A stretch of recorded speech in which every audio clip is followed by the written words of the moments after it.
Si vous ne voulez pas réfléchir pour travailler pour vous-même, soyez-en rassurés qu'il y a des gens qui sont prêts pour réfléchir et vous faire travailler pour eux. Salut les amis, je m'appelle Noé Tigri, étudiant en médecine à l'école inter-état des sciences et médecine vétérinaire de Dakar, à l'université Cheikh Anta Diop. Vous savez, dans la vie, tout le monde a un projet, tout le monde a quelque chose dans sa tête qui tourne.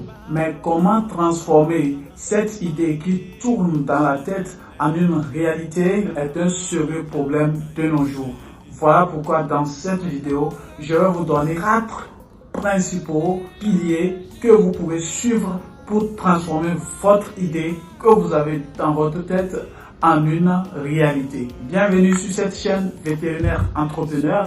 Sur cette chaîne, nous partageons des idées concernant le bien-être animal et la production animale ainsi que la santé publique vétérinaire.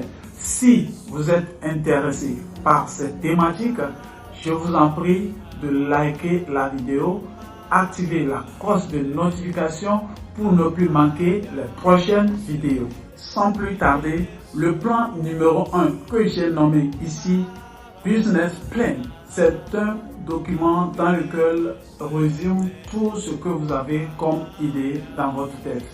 Dans ce document, vous devez énumérer des éléments essentiels qui vous conduira à la réalisation de votre projet. C'est-à-dire, vous devez énumérer dans cette première partie l'objectif même de votre projet. Après, déterminer les moyens nécessaires à mettre en œuvre pour atteindre cet objectif. Par exemple, dans un business plan, vous devez déterminer celui qui doit s'occuper de ce projet. Si c'est vous-même ou bien c'est une autre personne. Je prends un exemple pour la diaspora.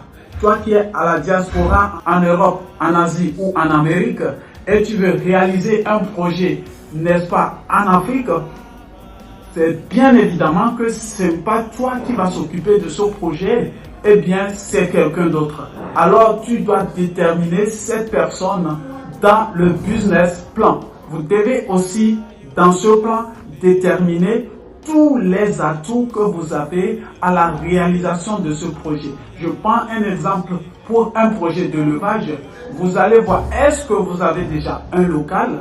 Est-ce que vous avez un terrain? Si vous avez déjà un terrain, c'est un atout pour vous à la réalisation de votre projet.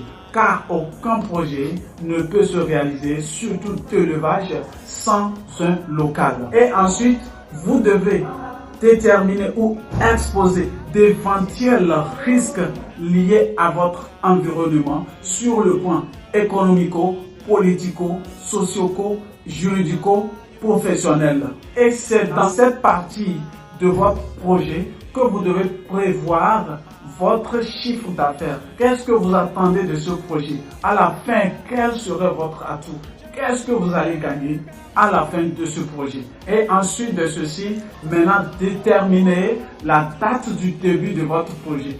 Un projet sans la date de début n'est pas un projet, ne peut pas se réaliser. Et je voudrais attirer votre attention sur la durée normale d'un projet. Lorsque vous faites un projet et que votre projet dépasse 10 ans, je vous en prie, c'est un projet d'échec.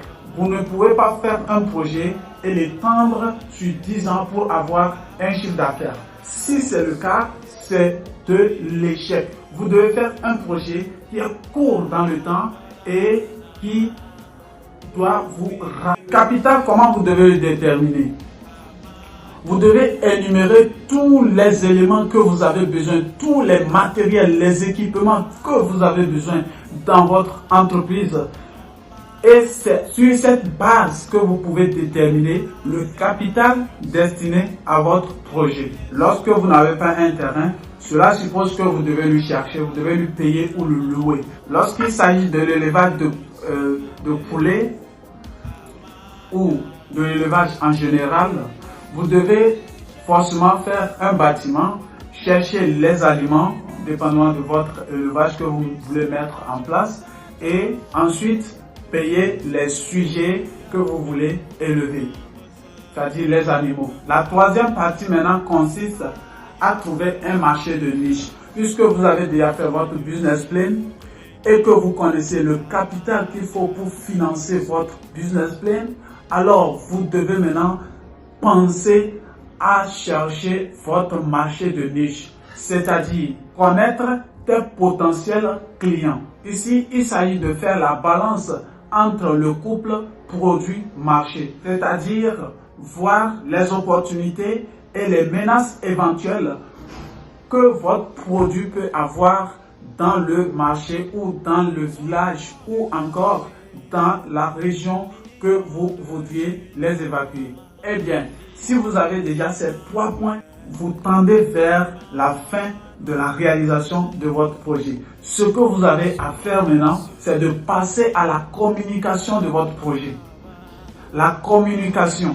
Oui, vraiment la communication, parce que vos clients ne sont pas forcément informés de vos produits. Il faut les informer qu'il y a une nouvelle chose qui est introduite dans leur région, il y a une nouvelle chose qui est introduite dans leur marché, afin qu'ils soient informés de vos produits. Et puisque vous connaissez déjà les cibles de votre produit, les potentiels clients de votre produit, maintenant vous n'avez besoin qu'à utiliser les moyens disponibles, bien sûr les moyens légaux de communication disponibles pour faire passer le message. Et encore sur ce point, dépendamment de votre niveau de projet, c'est-à-dire votre entreprise est-il une entreprise moyenne ou petit ou grand, vous allez choisir le moyen de communication qui vous convient. Je prends un exemple pour les petites entreprises.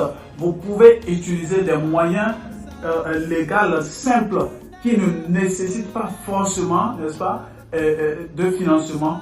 Par exemple, vos statuts de WhatsApp, vous pouvez faire la communication de bouche à bouche qui marche très bien d'ailleurs de nos jours en Afrique. Et des moyennes entreprises et des entreprises de grands ou industrialisées peuvent utiliser des moyens comme la radio, la télévision, les affiches, les logos, etc. pour se faire connaître dans le milieu. Et il y a un point très important sur lequel je voudrais m'arrêter sur cette vidéo, c'est que dans la réalisation de vos projets, lorsqu'il s'agit de l'élevage de poulets, de ruminants, des équidés, je vous en prie, tenez en compte dans tous vos travaux le bien-être animal. C'est très important ce point, mettre les animaux dans des conditions favorables de leur vie. Eh bien, c'est sur cette vidéo que nous allons nous arrêter. Et si vous avez aimé la vidéo, s'il vous plaît, likez. Et si vous n'avez pas aimé la vidéo, s'il vous plaît, likez. Et n'oubliez pas de donner vos avis dans le commentaire afin de m'améliorer petit à petit. Merci beaucoup pour avoir regardé la vidéo. Ciao.